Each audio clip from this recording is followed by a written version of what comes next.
What up, what up, what up? It's your favorite podcast with your favorite podcast host. Talking your favorite podcast message. Talking the favorite podcast stuff.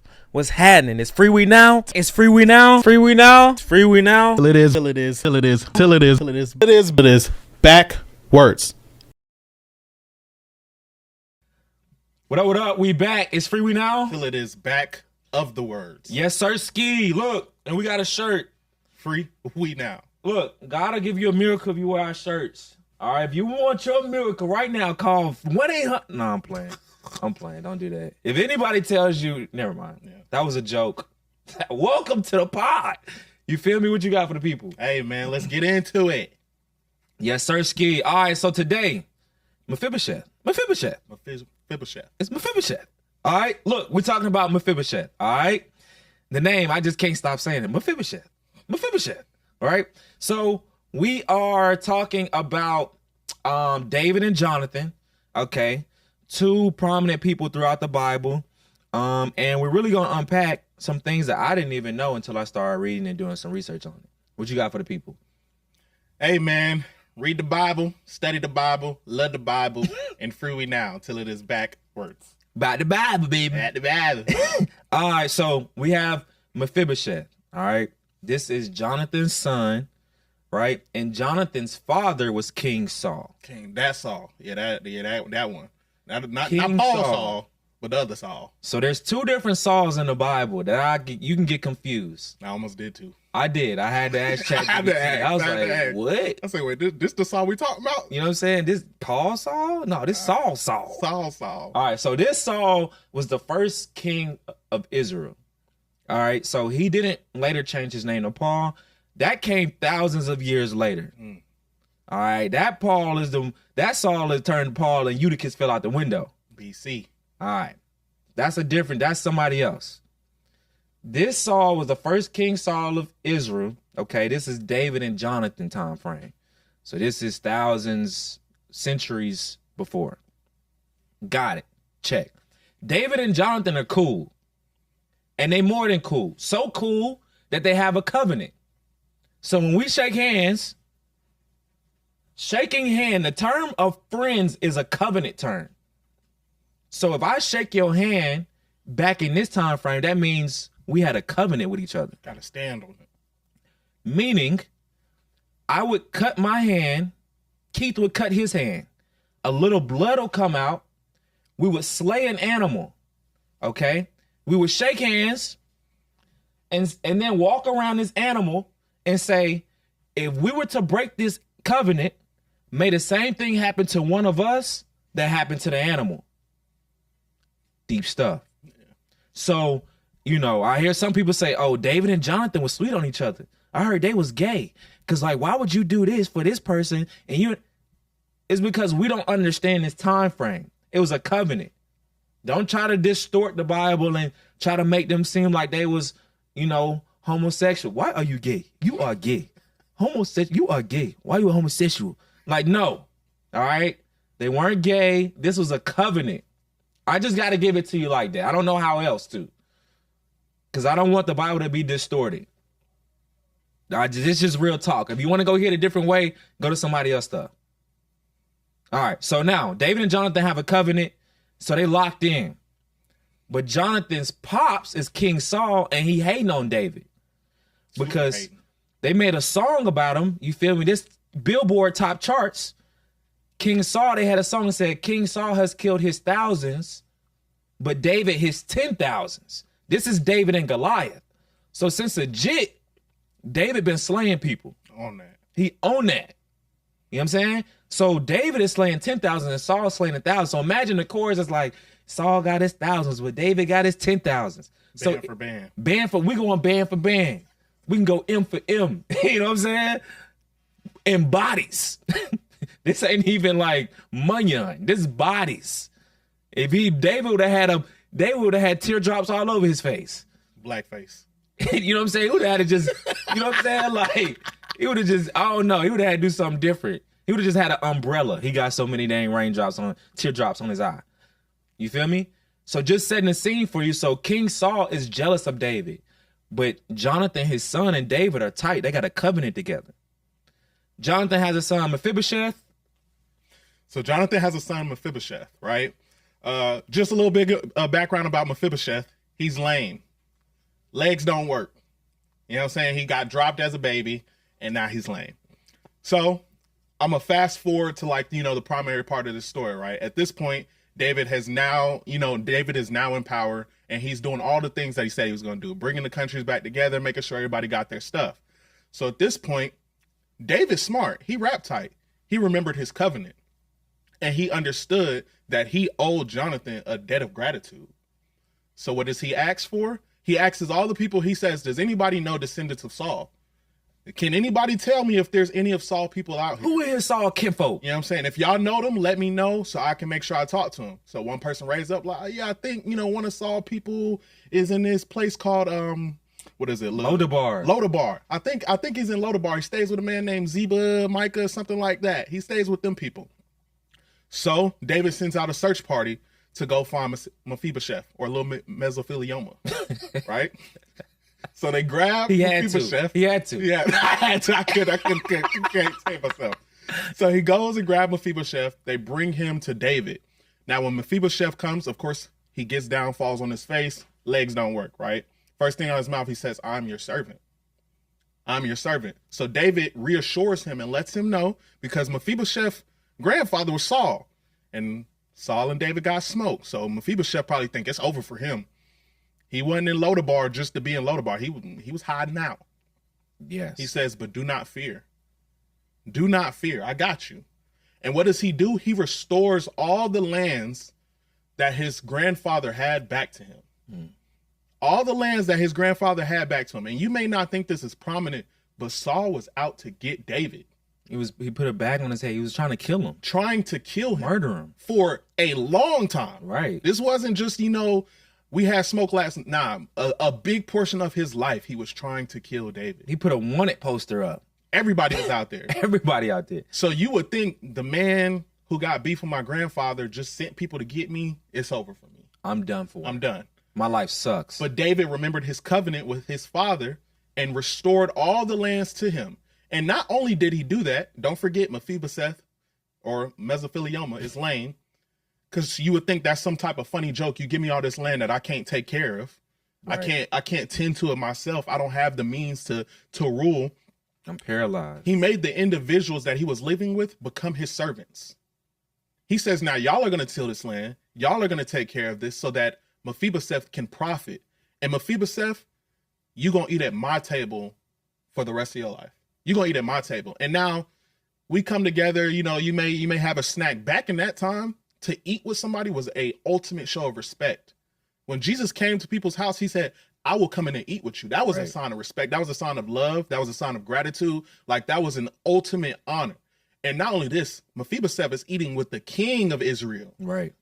He eating with the top dog of Israel. Right. This is not, a little side house, little back corner spot, mom and pop spot. This like Ruth Chris. You know what I'm saying? He eating at Eddie V's. No, for sure. This is prominent. Or some Drake line that we don't understand. We don't even on. You know what I'm saying? My raps are becoming unrelatable. You know what I'm saying? We don't at the Bibelos. This is prominence. But that's kind of like the gist of the story of him just, giving what's owed. For sure. So imagine your life and you paralyzed because of something somebody else did. You ain't do nothing wrong. You 5 years old. Your dad and your granddad get killed in battle. One of the maids scoop you up and they trying to flee. Drop you. And they drop you. So not only that, you know what it used to feel like to have your legs. You weren't born that way. So imagine having something and it being taken away and it's not your fault. Imagine what that did to Mephibosheth's confidence. His self-perspective, his self-view of life, right? Like, how did he view his value in the world? Think about your life. What are some things you like, man, I saw a TikTok clip and this dude was like, my family been around for centuries and ain't nobody, not one person thought to create generational wealth for my family, that where I got to go out and do it in 2026. So what is your life? Maybe your family was on Section 8 or still is. Maybe they were on drugs and nobody was there to care for you. What in your life that you feel like you are not totally responsible for, and I didn't ask to be here. My parents brought me here. But what you got to understand is that this is a great representation. This is why the Bible is still relevant. Because Mephibosheth is living a life that he didn't have. His granddad was on that BS. His dad fell into it and both of them got killed. And I'm paralyzed. And I'm in hiding. So don't think that like, oh, woe is me, the Bible don't apply no more. It's still relevant. But the great thing is that he had a covenant with David. His daddy had a covenant with David. And as a believer in Christ, right, you have the same access to an Abrahamic covenant. So the same shaking hands covenant that David and Jonathan had, that was a representation of the same covenant that Abraham and God had. You feel me? So when Abraham had to, quote unquote, sacrifice his son, and then there was a ram in the bush, that whole story, this is a full circle moment. Before God said, hey, kill him, he stopped him and said, there's a ram in the bush, kill him instead. After that, they made a covenant. So now if you believe in Christ, you have same access to a covenant through Abraham that he had with God. That means if God don't honor his word, may the same thing happen to that slain animal happen to God.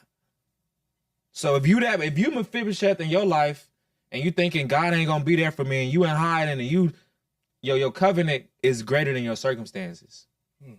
Your belief in God and Jesus Christ, you have access to a covenant that Abraham had that where God gonna come through for you. All you got to do is speak that covenant. I believe in the covenant. God come through for me. Just as simple as that. Say the same thing I just said. It's a covenant. Why you think David is still looking for the descendants of Saul, the descendants of Jonathan? Because if we got this covenant, your descendants benefit from it too. So if Abraham got a covenant with God, Abraham descendants, believers in Christ, gonna benefit from it too. It's got to happen. Or everything we know will cease to exist. Yeah, I gotta die. So another big thing I got out of this is the importance of loyalty in your word. The importance of loyalty in your word. As we so graciously defined for you the background of David and Saul's beef, Jonathan was Saul's son. And Jonathan did not switch up on David, even though his father did. Crazy. Like, imagine your pops beefing with your best friend. Like your dad is pissed at your like trying to kill your best friend. Him. Imagine that. Do you think you would still be friends with your best friend? You might be like, bro. If nothing else, you just gonna be, I'm out of it. I'm out of it. Y'all handle it. You got it. So I just say this, you know what I'm saying? This is an extreme, but I just say this so that you understand that our friendships, our word are very important. And we don't know how that is going to affect our future generations. As we read recently, as we're going through Proverbs, or I think it's Proverbs, it talks about appreciating your father's friends, appreciating your friends. Don't get that twisted. A lot of us will stop being friends with somebody because somebody else don't like them. A lot of us will stop being friends with somebody because somebody else don't like them. That doesn't affect your relationship with them. If you give somebody your word, Hassan, my dog, somebody beefing with him, that ain't my problem. I'm still going to rock with Haas. This is different from when he got beefing with somebody else, even if I'm cool with the other person. I don't allow other people's thought process to affect my relationships. It is what it is. It's a covenant. I told him that's my dog. I told him I'm going to hold you down, and that's just what I'm going to stand on. Don't be the individual that's so quick to switch up on people just because of outside noise, just because of outside quarrel, outside validation. It's your words you got to stand on, not theirs. And 9 times out of 10, they beefing over jealousy. That's the whole reason Saul was mad. He was jealous that David was about that and getting action. If men are beefing, it's probably one of 3 things. They jealous, is a woman involved, or some money involved. One of 3 things. Really. Now we can break it down to all some other stuff. Is woman, is money, or they jealous because they having their way and you not? And another thing that I want to touch on, right, which is I think one of the most beautiful things about this is David showed a level of kindness that was foreign to the world he lived in. As we said, this was thousands of years before Jesus Christ. This is thousands of years before Jesus Christ. When somebody takes over a city or takes over the king, they kill the entire lineage. Because you a threat. Because you are now a threat to my reign. They killed the entire lineage. David showed a level of kindness that had never been seen before. Facts. Not only did he do that, he brought him into his house. You eat at my table. You get all your grandfather's lands back. Like, this is not something that is normal or usual. I'm pretty sure people in David's court was like, hold on, bro. What are you doing? What are you doing? You're setting yourself up. But one thing I love about kindness, one thing I love about grace, it's not earned. It's freely given. It's not earned, it's freely given. I think this is direct reflection of the type of kindness that Jesus Christ and the Lord shows us. We didn't do nothing to earn it. Honestly, they should have a reason to beef with us. They should have a reason to off with our heads, but they give it to us out of the kindness of their heart. We didn't do anything to earn it. They just do it for us. Facts. You know what I mean? That's important. I see verse 12. This is random, right? Verse 12 said Mephibosheth had a young son named Micah. That means somebody saw Mephibosheth was like, them legs, man. them legs may not work. Might not work. I know it do work. You know what I'm saying? Hey, and that happened after he got to the table. After he got I don't know if he's still with Zeba and them people in Lodabar, if Mephibosheth is even able to be, what's the word? Viewed in this time frame as worthy enough to procreate with. You know what I mean? So I think grace brings you to tables that your merit cannot. Mm-hmm. I shouldn't have all right, let's keep it 100, right? What makes a person who's not in the church believe in God or not believe in God? They got to look at your life and see that you're doing better. If I don't look at your life and see that, you a Catholic and you a Christian. I'm non-religious. I'm in the streets. I'm going to look at both of y'all lives. You seem to be doing great. You seem to be struggling. Maybe I should believe in what you believe in. There's going to come a point in time where scriptures ain't going to be enough. You can't just tell a person, read this Bible and bang it over their head. You're not going to be able to do that.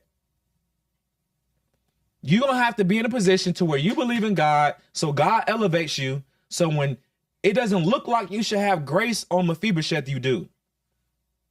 So people around the court can say, Mephibosheth didn't qualify for that.